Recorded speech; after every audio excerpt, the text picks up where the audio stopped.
बिस्मिल्लाहिर्रहमानिर्रहीम। आप देख रहे हैं हमारा यूट्यूब चैनल और फेसबुक पेज लीगल ईगल्स। आज का जो हमारा मौजू है, जो हम कुछ दिनों से कवर कर रहे हैं, दुआ ज़हरा का केस, उससे मुतल्लिक है। मैं आप लोगों को हर चीज़ के बारे में अपडेट करने की कोशिश कर रहा हूँ और मेरा मौक़िफ़ भी वही है जो इस वक्त पाकिस्तान की अक्सरियत का नहीं, मैं समझता हूँ कि पूरे पाकिस्तान का है, जिसमें हम वालिदैन को सपोर्ट कर रहे हैं। और हमारी ये ख्वाहिश है कि पाकिस्तान के अंदर जो हमारी दुआएं हैं, जो दुआ बेटी की तरह की हमारी बाकी दुआएं हैं, पाकिस्तानियों की बेटियां हैं, वो अपने घरों से कम उम्र में इस तरह के ट्रैप्स के अंदर ना आएँ और शादियों के लिए इस तरह से अपने माँ बाप को जलीलो रुस्वा ना करें और घरों को छोड़ने के लिए इस तरह की हरकतें ना करें। और उसके बाद खासकर अपने माँ बाप के ऊपर, जिन्होंने उनको बड़ी ही मुश्किल से पाला होता है, जिन्होंने अपना पेट काट कर इनको सहूलियात देने के लिए अपने आप को मुश्किलों में रख के उनको अच्छी जिंदगी देने के लिए बनाया होता है, उस काबिल बनाया होता है, वो इस काबिलियत को अपने माँ बाप का सर झुकाने के लिए इस्तेमाल ना करें। आज मेरे साथ जो मौजूद हैं इमरान भाई हैं। इमरान भाई वो शख्स हैं जिन्होंने इंटरव्यू किया था दुआ ज़हरा और ज़हीर का, उनके घर जाकर। एक इंटरव्यू आपने जो बहुत ज्यादा, जिसके ऊपर हम सब लोग मिलके जिसको क्रिटिसाइज कर रहे हैं, वो जुनैरा माहम का था। और जुनैरा माहम तो खैर इस सारे मुकदमे के अंदर जो है वो ज़हीर गैंग की एक मरकजी किरदार बन चुकी है और वो मुकम्मल तौर पर हर वो हथकंडा इस्तेमाल कर रही है जिससे एक वालिद को तोड़ा जा सकता है, वालिद के दिल को तकलीफ पहुंचाई जा सकती है और पाकिस्तान के तमाम वालिदैन को तकलीफ पहुंचाई जा सकती है। लेकिन दूसरे उन जुनैरा माहम के बाद जो इंटरव्यू करने वाले शख्स थे वो इमरान थे, जिनका एक यूट्यूब चैनल है हम डिजिटल के नाम से। इन्होंने भी इंटरव्यू किया जिसमें मेरे जैसे लोगों ने इनको भी तनकीद का निशाना बनाया। वो इस वजह से क्योंकि वो इंटरव्यू में साफ नजर आ रहा था कि जो गैजेट्स, जो इक्विपमेंट यूज किया गया था उस जुनैरा माहम नामी यूट्यूबर का, उसी इक्विपमेंट के साथ इनका भी व्लॉग रिकॉर्ड हुआ। तो हमारी ये तनकीद इनके ऊपर इसलिए थी, जो मैं आगे चल के इनसे बहुत सारे सवालात भी करूंगा, कि आप लोगों ने एक ऐसा अजीब सा माहौल बना दिया जिसके अंदर बच्चों को, सबसे पहले बच्चों से विक्ट्री के निशान बनवा दिए, बच्चों को ये फरोग दिया, बच्चों के जहन में ये चीजें डाली, जनरल पब्लिक को ये दिखाया कि आप लोग उस चीज को सपोर्ट कर रहे हैं जो उन दो बच्चों ने इस वक्त अपने माँ बाप को रुस्वा करने के लिए किया है।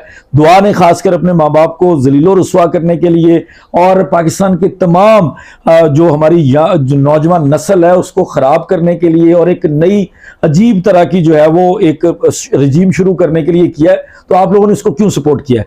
इमरान भाई बहुत शुक्रिया, आप मेरे पास आए और आपने ये मुनासिब समझा कि जो मेरी तनकीद है उस तनकीद का जवाब आप मेरे वीलॉग के अंदर दे सकें। सबसे पहले मैं आपसे ये जानना चाहूँगा, जो मेरे सवालात थोड़े सख्त होंगे, अगर आप जवाब नहीं देना चाहें तो आप इनकार कर सकते हैं, लेकिन मेरे सवालात वही होंगे। आपने इस बच्ची को, दुआ ज़हरा को और ज़हीर को अप्रोच किस तरह किया, एक्सेस किस तरह किया? चूंकि आप लोगों के अलावा, वो जुनैरा माहम और आप लोगों के अलावा उन्होंने किसी को इंटरव्यू नहीं दिया, ना ही उसके बाद इंटरव्यू देने की लोगों ने बहुत कोशिश की कि उनका मौक़िफ़ लें, उनसे वो सवालात करें जो माँ बाप कर रहे हैं या पाकिस्तानी अवाम कर रही है। तो आप लोगों ने उनको अप्रोच कैसे किया? ठीक है, कुछ मीडिया के सोर्स होते हैं जो नहीं बताए जाते, लेकिन क्योंकि ये केस ऐसा है तो मुझे मजबूरन कुछ ऐसी चीज़ें बतानी पड़ रही हैं जो नहीं बतानी चाहिए थी। उनको एक्सेस से लोग कह रहे हैं पुलिस उन तक नहीं पहुंच रही थी, अदारे उन तक नहीं पहुंच पा रहे थे, आपको कैसे एक्सेस मिल गई? जज साहब, एक्सेस मुझे उस वक्त मिली जब वो सिंध हाई कोर्ट से फ्री हो गए थे, उनके हक में ऑर्डर आ गया था, लाहौर हाई कोर्ट से उनकी पेशी हो गई थी, उसके बाद मुझे उन तक एक्सेस मिली। उससे पहले मेरा ज़हीर और दुआ से कोई रब्ता नहीं था। हाँ, उनके वकील साहब से रब्ता था, उनके बड़े भाई शबीर साहब से रब्ता था। मैं मुसलसल कोशिश कर रहा था कि किसी ना किसी तरीके से मैं इनका एक तरफ से मौक़िफ़ ज़रूर लूँ, और मैं मौक़िफ़ लेना इसलिए चाह रहा था कि सारी कहानी क्या है। लोगों की तरह मेरे जहन में भी यही सवालात थे कि कोई अगवाकार गैंग है जो इस बच्ची को अगवा करके लाहौर लाया है और ज़बरदस्ती शादी कर लिया वालिदैन के साथ, बहुत ज़्यादा जुल्म हो गया। सबसे पहले तो मैं इस बात को आगे लेकर जाने से पहले ये कह दूं कि ज़हीर और दुआ हमारे माशरे के किसी भी सूरत अजीम किरदार नहीं हो सकते, ये हमारे बच्चों के लिए मिसाल नहीं हो सकते। बच्चे इस कहानी से दूर रहें। दूसरा ये कि मैं बहुत ज़्यादा कोशिश कर रहा था कि मैं हर 2 घंटे बाद, हर 5 मिनट बाद अपनी वीडियो अपलोड करने से बेहतर है कि मैं कोई ऐसी वीडियो अपलोड करूं जिसके ज़रिए हकीकत लोगों तक पहुंचे। हकीकत क्या है? क्या दुआ ने अपनी मर्जी से शादी की है? क्या दुआ को अगवा किया गया है? तो इसी सोच को लेकर मैं वहां पर इंटरव्यू करने के लिए गया। मैंने सख्त सवाल करने की भी कोशिश की, लेकिन वो मुझे सख्त सवालात में इंटरव्यू नहीं देना चाहते थे। वो चाहते थे कि आप हमसे वो सवाल करें जो हम चाहते हैं। दुआ ने ये कहा, वो कहती थी मैंने अपनी मर्जी से शादी की है, इसमें मेरी मर्जी शामिल है, किसी और की मर्जी शामिल नहीं है, मुझे किसी ने अगवा नहीं किया, तो मैं आपके सख्त सवाल ये जो बात आप कह रहे हैं कि वो लोग ये समझते थे या ये चाहते थे कि आप उनसे वो सवाल करें जो उनकी मर्जी के हैं, तो क्या आपको नहीं लगता कि अगर आपको वो सवालात अपनी मर्जी के करने की इजाजत दे रहे हैं, और लड़की जो दुआ ज़हरा है, दुआ ज़हरा उस वक्त एक इंडिपेंडेंट किरदार तो नहीं थी, वो आजाद तो नहीं थी वहां पे, वो तो किसी के घर रह रही है जिनके ऊपर दुआ ज़हरा के वालिदैन की तरफ से इल्जाम है कि वो उसको अगवा करके लेके गए हैं। तो क्या आपको नहीं लगता कि अगर वो सवालात ही आपको सख्त नहीं करने की इजाजत दे रही, तो वो उनके जो वालिदैन है, जो दुआ ज़हरा के वालिदैन है, उनका जो शक है वो सही है? देखें आप, बिल्कुल पॉइंट्स तो आपके बिल्कुल दुरुस्त हैं, लेकिन सवाल आप सख्त करने के, मैंने जब दुआ से ऑफ द रिकॉर्ड ये बात की कि आपके वालिदैन रो रहे हैं, वो तड़प रहे हैं अपनी बेटी से मिलने के लिए, तो आप अपने वालिदैन से क्यों नहीं मिले? और आपके जब अदालत में आपके वालिदैन से बात हुई, मुलाकात हुई, तो क्या बातें हुई? उसने कहा 10 मिनट का टाइम था अदालत ने मिलने के लिए दिया हुआ था, 5 मिनट सिर्फ इसी बात में गुजर गए कि मेरे वालिदैन बार बार मुझसे असरार कर रहे थे कि आप हमारे साथ चलो, हमारे हक में बयान दो। तो जब मैंने अपनी पसंद से, अपनी मर्जी से ज़हीर के साथ निकाह किया हुआ है, ये मेरी मर्जी का, ये मेरी मोहब्बत की शादी है, तो मैं क्यों ज़हीर का साथ छोड़ूं? उसने मुझे ये जवाब दिया, और उसने कहा कि ये बात कहकर मैं अपने वालिदैन से उठ गई कि आप हमारे साथ सुलह कर लें, ज़हीर को एक्सेप्ट कर लें, मुझे एक्सेप्ट कर लें, मैं आपके साथ जाने के लिए तैयार हूँ। ये बात करके वो उठ गई। ये मुलाकात उनकी 5 मिनट में ख़त्म हो गई थी, और मेरी कोई जाती राय या मेरी जाती सपोर्ट उनके साथ नहीं है। मेरी बाकी पाकिस्तानियों की तरह, बाकी वालिदैन की तरह लोगों के जो जज्बात हैं वो उनके वालिदैन के साथ जुड़े हुए हैं। इसी तरीके से मैं भी जज्बात रखता हूँ, मैं भी इंसान हूँ, मैं मीडिया का स्टूडेंट हूँ। मेरी कोशिश थी कि मैं इनका मौक़िफ़ तो जानूँ ना, कि इनका मौक़िफ़ क्या है। मुझे बहुत सारे लोग कह रहे हैं कि आपका स्क्रिप्टेड इंटरव्यू था, तो मैं उनको ये कहता हूँ कि ये स्क्रिप्टेड इंटरव्यू नहीं था। सवालात वो किए जो मैं चाहता था और मैंने किए, लेकिन वो सख्त सवालात जो लोगों ने पॉइंट किए वो मैं नहीं कर सका। उस टाइम वो मिसिंग हो गए। उसके लिए मुझे सख्त सवालात के लिए तैयारी चाहिए थी, जो मैं तैयारी नहीं। मेरा सवाल ये है कि आपने जब उसका इंटरव्यू किया, ये जो बातें आप बता रहे हैं कि उसने मुझे ये बताया, ऑफ द रिकॉर्ड मैंने सवाल किया, तो वो बड़े, मतलब जो आपने गुफ्तगू बताई है ना उसकी, कि वो दुआ ज़हरा कहती है जनाब देखें 10 मिनट की मुलाकात थी, 10 मिनट में 5 मिनट तो मेरे वालिदैन यही इसरार करते रहे कि हमारे साथ घर चलो, और आखिर में मैंने उनको कहा कि अगर आपने एक्सेप्ट करना है तो मुझे और ज़हीर को कर लें। अच्छा, आप जर्नलिज्म में हैं, आपका कैरियर, आपको काफ़ी चीज़ें आपने इन्वेस्टिगेट की, आपको ये नहीं लगता ये तो बड़ी मैच्योर सी स्टेटमेंट है? ये तो किसी बड़े बंदे की स्टेटमेंट है कि जनाब 10 मिनट थे, 10 मिनट में 5 मिनट वो यही इसरार करते रहे, और मैंने कहा कि आपने एक्सेप्ट करना है तो मैं और ज़हीर आने को तैयार है, अगर करना है ठीक है, वरना मैं जा रही हूँ। ये बड़ी मैच्योर स्टेटमेंट। मैंने आपके इंटरव्यू में देखा है उस बच्ची को, तो मतलब वो आप उसके, आप मुझे ऐसे लग रहा है, मे भी मैं गलत हूं, कि जैसे आप सवाल करते हैं और उसके बाद ज़हीर उसको कहता है कि मतलब इसका तुम जवाब दो, उसको लड़की को स्टार्ट करना पड़ता है हर बात पे। उसका कॉन्फिडेंस ही नहीं है इतना कि वो इतनी बात कर सके, और वो इतने बड़े केस के अंदर और इतने बड़े प्लेटफॉर्म के अंदर जाके अपने वालिदैन को इस तरह से स्टेटमेंट दे सकती है। मैं, मेरे बताने के अंदाज से शायद आपको लग रहा होगा कि उसने ये जवाब दिया, लेकिन जो मेरा आपने इंटरव्यू देखा होगा उसमें जैसे दुआ ने जवाब दिया, इसी तरीके से वो मुझे भी जवाब दे रही थी। आप मानते हैं दुआ बड़ी मासूम लगी आपको उस बच्ची का, जिस तरह वो जवाब दे रही थी, वो पूरा जवाब, आखिरी अल्फाज वैसे ही उसके जो है वो स्किप हो जाते थे, हज़फ हो जाते थे, मतलब वो बच्ची पूरा, मतलब ज़ाहिर अपनी एज के हिसाब से वो बहुत ज्यादा जो है वो मैच्योर नहीं लग रही थी। आप ये समझते हैं वो मासूम सी बच्ची है? जी बिल्कुल जट साहब, वो मासूम तो है, लेकिन उसने जो इंतहाई कदम उठाया वो मासूम लोगों वाला नहीं है। अच्छा, मुझे ये बताएं कि आपने जो सवालात किए, उन सारे सवालात में सबसे पहले तो आपने मुझे ये कहा कि जनाब मैं भी यही तहकीक करने गया था, मैं भी उसको यही पूछने के लिए गया था जो पूरे पाकिस्तान का सवाल है कि ये क्या किया बीबी, पूरे पाकिस्तान के अंदर नहीं पूरी दुनिया के अंदर अपने वालिदैन को जलील और रुस्वा करके रख दिया तुमने। और वो मेहदी अली काज़मी साहब को सलाम है, अगर कोई और बाप होता खुदकुशी कर लेता या वैसे ही मामले को दफा कर देता, लेकिन वो बंदा डटा हुआ है और लगा हुआ है इस सारी चीजों के बावजूद कि जब निकाह की खबरें आई थी तो लोगों ने तोपों का रुख कर लिया था मेहदी साहब की तरफ, और लोग कहने लगे थे कि बच्ची घर से भागी और ये बंदा जो है ना वो जब अजीब डंडोरा पीट रहा है। इस सब के बावजूद उस बंदे ने ये सारी मेहनत की। अच्छा, आप कहते हैं मैं इन्वेस्टिगेट करने गया, आपने क्या इन्वेस्टिगेट किया? आपने उससे किस, आपकी कंक्लूजन क्या है फिर उसके बाद? देखें, मैंने उस तरीके से आपको बताया कि मुझे क्योंकि टाइम मिला था, सब लोग ये कह रहे हैं कि कुछ लोग कह रहे हैं कि हमारा बहुत पहले से रब्ता था, तो मेरा बहुत पहले से रब्ता नहीं था। मेरा सर उनके भाई के साथ रब्ता था, लेकिन इतनी खुल के बात नहीं होती थी।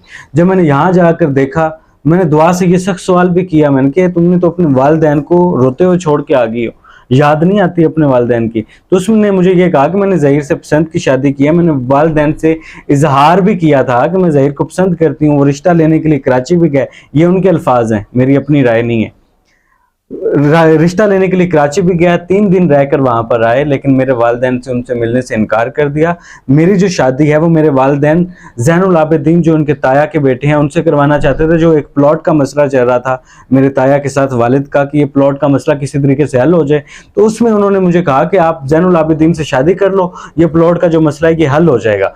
उसके बाद मैंने अपने वालिदैन से कहा कि मैं तो ज़हीर को पसंद करती हूँ, इस तरीके से मेरी पबजी पर इसके साथ बात हुई है, मैं इसको पसंद करती हूँ। तो जिस पर मेरी वालिदा ने मुझ पर हाथ उठाया, तशद्दुद किया।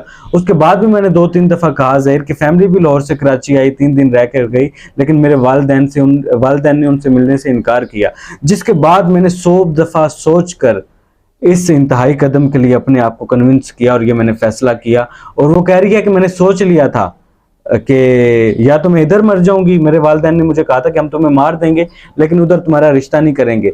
वो कह रही थी कि मैंने सोच लिया था या तो मैं इधर मर जाऊंगी या फिर मैं ज़हीर के पास जाकर मर जाऊंगी। अब वो बहुत सारे, सॉरी आपकी बात करूं, बहुत सारे लोग कह रहे हैं कि बड़ी मासूम सी बच्ची है। मासूम सी बच्ची वाकई ये बातें नहीं कर सकती कि मैं मर जाऊंगी या उधर जाके मर जाऊंगी। मुझे बताएं, आपने इन्वेस्टिगेट किया, बच्ची ने आपको बताया कि जनाब मैं कराची से अकेली आई, आपने उसकी ट्रैवलिंग को इन्वेस्टिगेट किया? आपने उससे पूछा कि तुम कौन सी गाड़ी में आई हो, किस तरह की गाड़ी में आई हो? देखें, इस सवाल को आप पुलिस का सवाल नहीं कह सकते जब आप इन्वेस्टिगेटिव जर्नलिज्म की बात करते हैं। देखें, ये इस केस को जिसको पूरी दुनिया देख रही है, आप उन 2-3 लोगों में शामिल हैं जिनकी एक्सेस हुई है उस लड़की तक। उसके वालिदैन के समेत पुलिस भी उनको एक्सेस नहीं कर पा रही थी। आप लोगों ने उसके बाद जो है वो उनको बिल्कुल एक नॉर्मल एनवायरनमेंट में, एक बड़ा इजी सा माहौल है वहां पे, और जब जाके सोफों पे बैठ के आप इंटरव्यू कर रहे हैं, उस वक्त आपने उससे, लड़की से, ये इन्वेस्टिगेट किया कि आप कराची से कौन सी गाड़ी में आई हैं, गाड़ी वाले के साथ आपकी कॉन्वर्सेशन क्या हुई है, गाड़ी से पहले आप कौन से ऑटो पे बैठ के वैसे गई हैं, आपने उसको कैसे कन्विंस किया बगैर किराए के आने के, 1200 किलोमीटर के सफर के दौरान आपने क्या क्या किया, कैसे कैसे सफर गुजरा, आपको कब कब खतरा लगा, कौन कौन सी जगह से आप गुजरे, रुके कौन कौन से स्टॉप पे? बड़ा क्लियर है ना कि कराची से लाहौर के दरमियान आपको चंद मेन सिटीज नजर आएंगे, उन्हीं जगहों पे लोग रुकते हैं, फजूल जगहों पे नहीं रुकते या अनसेफ जगहों पे नहीं रुकते, कौन सी जगहों पे रुकते हैं। उसके बाद वो लड़की यहाँ तक पहुंचती है, पंजाब यूनिवर्सिटी आती है, पंजाब यूनिवर्सिटी के अंदर कौन से गेट से एंटर हुई, वहां पे वो लड़कियां थी, तो उनसे जो उसने फोन पकड़ के कॉल की है ज़हीर को, ये कॉल इसने कराची से क्यों नहीं की? ये बड़े सारे सवाल किया आपने उससे? मैं ये सवाल नहीं कर सका, और इस तरह का मैंने सवाल किया कि आप कराची से लाहौर कैसे पहुंची हैं। ये एक बड़ा ख़तरनाक सफ़र था। इससे पहले भी एक केस आ चुका था जो मोटरवे केस था, जिसने पूरी कौम को तमाशा बना के रख दिया था।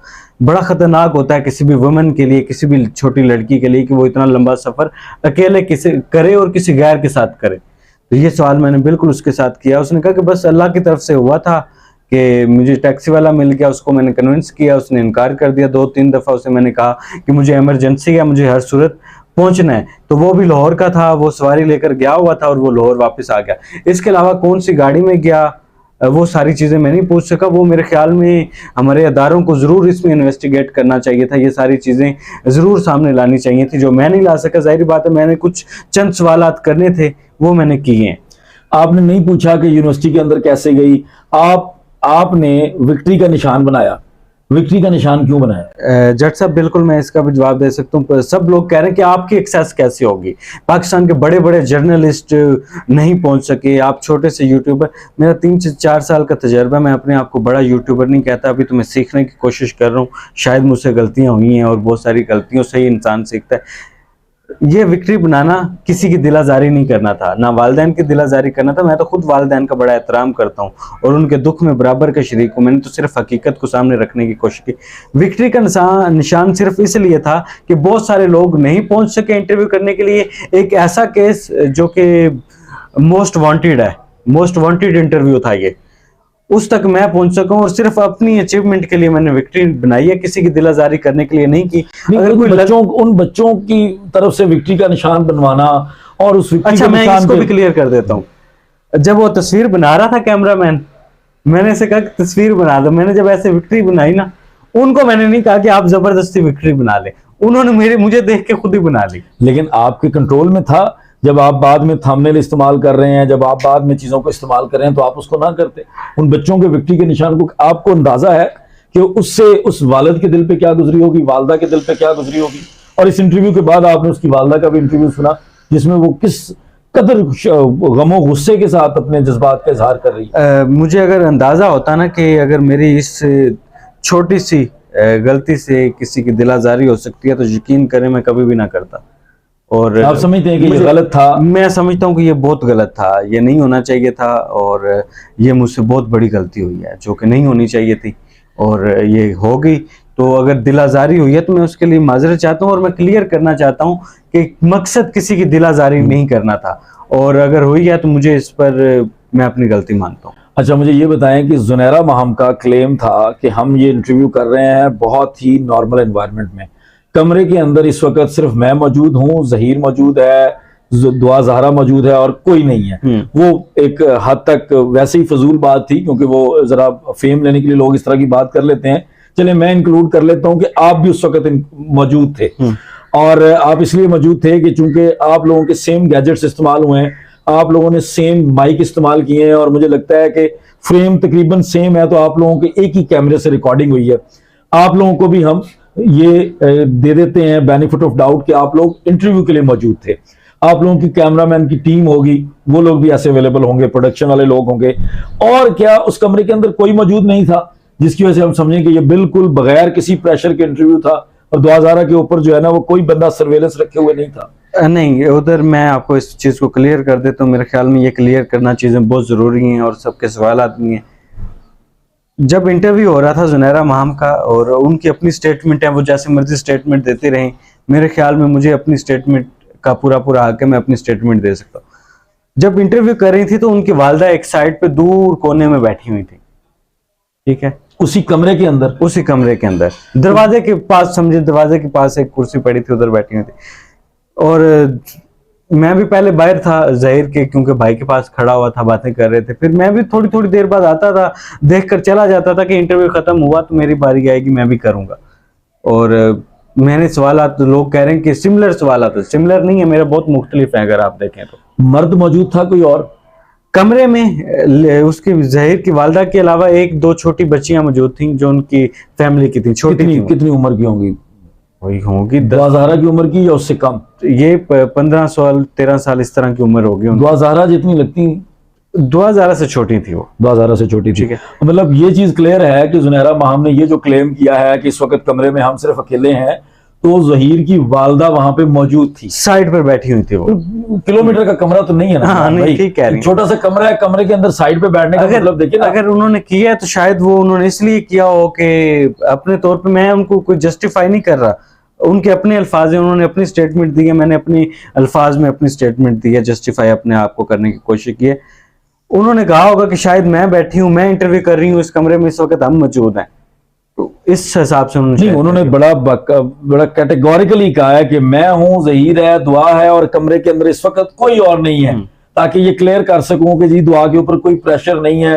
क्योंकि मैं अपने जाती तौर पर अपने व्लॉग्स में मैं अब उसको कंसीडर कर रहा हूँ जुनैरा को कि वो भी एक किरदार है इसके अंदर, और अगर इन्वेस्टिगेशंस होंगी, अगर ट्रैवलिंग को इन्वेस्टिगेट किया जाएगा तो जुनैरा को भी इन्वेस्टिगेट किया जाना चाहिए। क्योंकि वो जो क्लेम करती फिर रही है कि मैं पहले से राब्ते में थी, मैंने तो बड़ा प्लान करके सोच समझ के अब इसको लेके आई हूं, फिर वो बेडरूम तक की तस्वीरें वायरल करती फिर रही है, फिर वो यूट्यूब चैनल बना के देने के और उस तरह का एक माहौल बना रही है वो सारी चीजों को, ताकि पहले वो कभी कभी वालदैन को ठेस पहुंचाती है, तकलीफ पहुंचाती है अपने व्लॉग से। अब बच्चे जो हैं वो हर रोज वालदैन को जो है ना वो हर रोज जिंदा करें, हर रोज मारें, तो वो ये कोशिश कर रही है। तो मैं ये जानना चाहता हूँ आप जुनैरा माहम के सारे जो प्रोपेगेंडा है, आप उसके हक में स्टेटमेंट देते हैं, आप समझते हैं कि उसने ठीक किया या गलत किया? मेरे इंक्लूडिंग वो जामे शीरी वाला जो स्टंट उसने, वो सारी चीजें उसकी अपनी हैं जो जुनैरा, आप उसको सही समझते हैं कि गलत समझते हैं?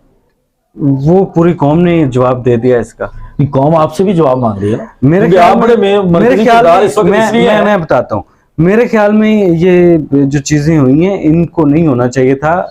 जिस मकसद के लिए हम गए थे वहां पर, जो हम चाहते थे कि मौकफ आए, सिर्फ उस पर फोकस होना चाहिए था, एक्स्ट्रा चीजें नहीं होनी चाहिए थी जो हो गई हैं।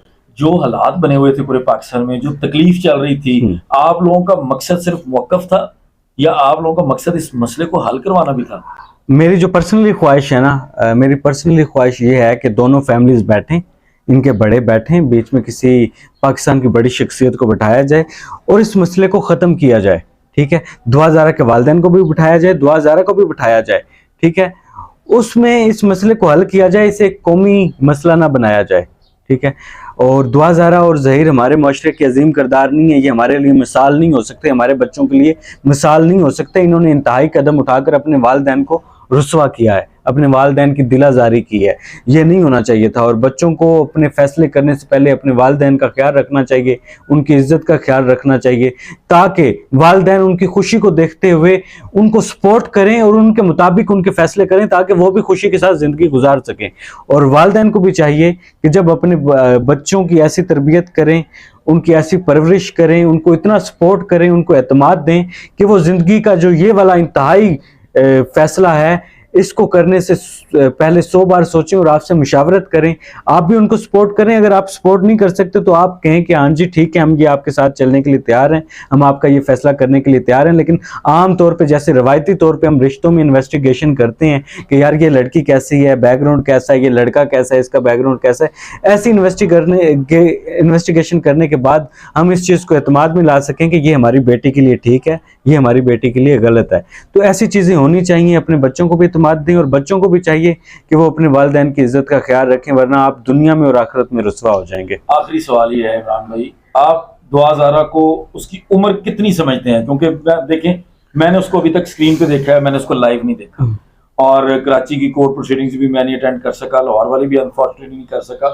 आप उसकी उम्र कितनी समझते हैं? क्या आपको लगता है कि जो बच्ची का मौक़िफ़ है उम्र के बारे में वो सही है? क्योंकि आप एक इंटरव्यू कर चुके हैं, अब आई डोंट नो आपने ऑफ द रिकॉर्ड इसके ऊपर कोई सवाल जी किया है? जी, आप उम्र कितनी समझते हैं बच्चे की? अच्छा, ये बिल्कुल आपने बिल्कुल सही सवाल किया। मैंने जो देखा, मुझे लगा कि उसकी 15, 16, 17 साल उम्र है। जो किसी भी बच्चे 16, 17, अब एग्जैक्ट मैं बता देता हूँ। मसला ये है ना कि वालिदैन 14, 15 साल पे वालिदैन कन्विंस, ठीक है, और दुआ ज़ारा कह रही है 17, 18 साल। जो सिंध हाई कोर्ट के अंदर उसका बयान है ना, उसमें 17/18, ठीक है। उसका मतलब होता है कि किसी ने कहा जी मेरी 17, 18 साल उम्र है।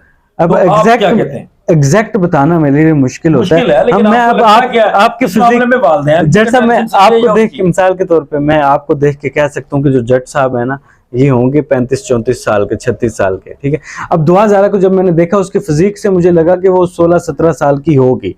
ठीक है, जो 14 साल की बच्ची होती है वो ज्यादा ही छोटी है। दुआ ज़ारा कद काट से ठीक है। अब एग्जैक्ट तो मैं नहीं बता सकता, जाहिर बात है, ना मैं उसका बाप हूं, ना मैंने उसकी बर्थ के वो मौके पर उसके साथ मौजूद था। जो सिंध हाई कोर्ट से स्टेटमेंट आया मेडिकल रिपोर्ट के मुताबिक, उसके मुताबिक दुआ ने भी कहा कि मैं 17 साल की हूँ। मुझे भी लगता है कि वो 16, 17 साल की है।